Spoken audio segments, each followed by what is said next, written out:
ladies and gentlemen, and welcome back to my channel for another ZD Toys Iron Man figure unboxing and review video. Or technically, I should have just said War Machine, cause that's exactly what we'll be reviewing today. Mark 1 War Machine based off his appearance in Iron Man 2. Now, correct me if I'm wrong, but I believe this is the first War Machine that ZD Toys have made. So it's kind of fitting that they started off with the Mark 1. Now, I wouldn't be surprised if sometime down the line we get an LED light-up version, but this is just the standard release. Now, I got mine from toyswonderland.com. Link for that is in the description below. They have 12-month installment plans and a points-based reward system. While you are down there, why not hit that subscribe and bell notification icon, plus the join button for more info on Justin's collection plus the channel memberships.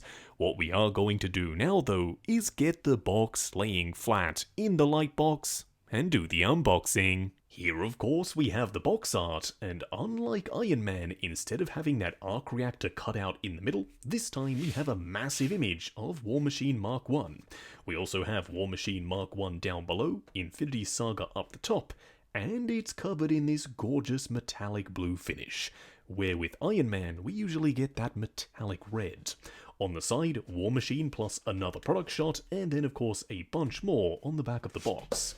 Now this one does still flip open with a magnetic cover, and as you can see there is a ton more metallic blue on the inside. But we're not really here to dissect the box art, we're more here to check out War Machine himself. For those of you who don't know, the Mark 1 is my favourite War Machine suit of all time. And first in-hand impressions are pretty positive. This is one big bulky figure. He does of course have one tray plus another down below.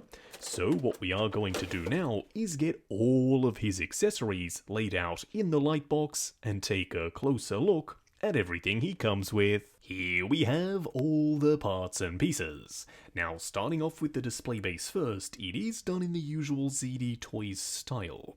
But instead of going with translucent plastic, this time the hexagonal base is all cast in black, and it looks great.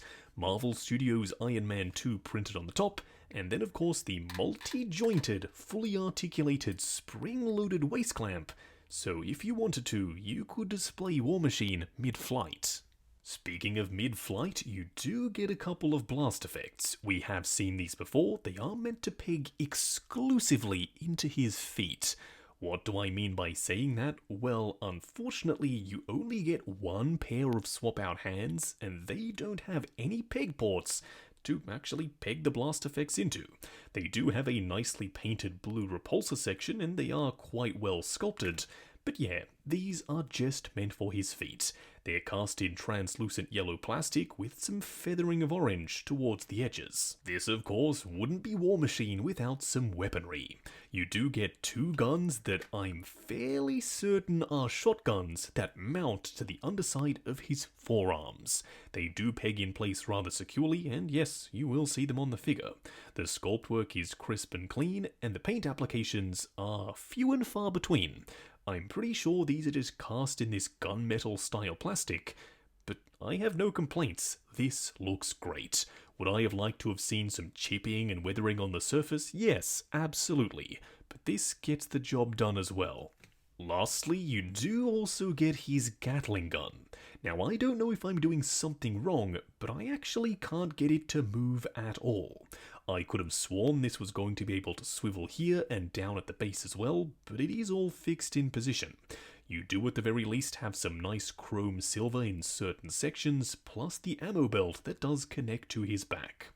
Now, if you are wondering if these blast effects can peg into the barrel, yes, they can, but they do sit in very loosely, so I don't think this is meant to be something that you use on display. What we are going to do now, though, is get War Machine himself out here and take a closer look. Here we have him standing straight up and down in the light box, no crazy poses or accessories or anything like that. And that is one very clean looking War Machine. Now, some people have circulated the idea that ZD toys are kind of like shrunk down mini Hot Toys. Sometimes I would agree with that statement, and this is one of those times. The proportions, the sculpt work, it's immaculate. Now, the articulation isn't quite perfect, more on that in just a second. But for the most part, this is now my favourite shrunk down War Machine. I do have one complaint though, and keen-eyed viewers among you probably already know what that's going to be. What we are going to do now though is take him off the rotating turntable, punch in, and take a closer look at the details. Here we have him up close and personal. Now I've already taken the liberty of installing all of his weaponry. The 2 shotguns on his gauntlets which don't peg on super securely, and his Gatling gun which does. It pegs in at 2 separate spots, down below for his ammo belt and then up top for the main arm. You do have some articulated flaps that do expose a pegboard.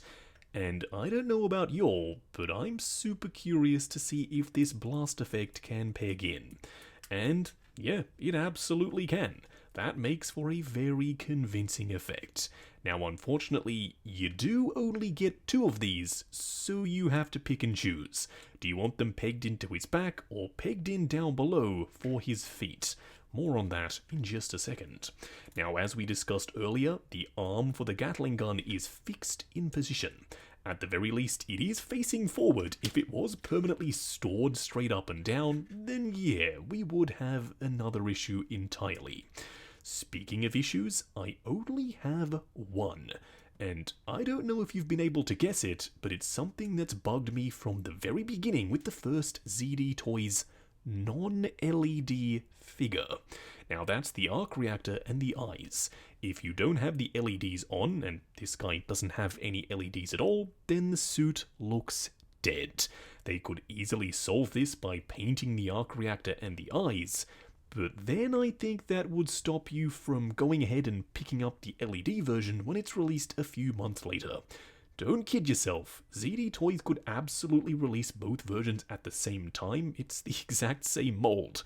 But they choose not to, so you are forced to buy this same exact figure twice. And yeah, I'm a bit of a sucker, because I'll be doing exactly that. Don't worry, when that guy comes out, we will be doing a comparison.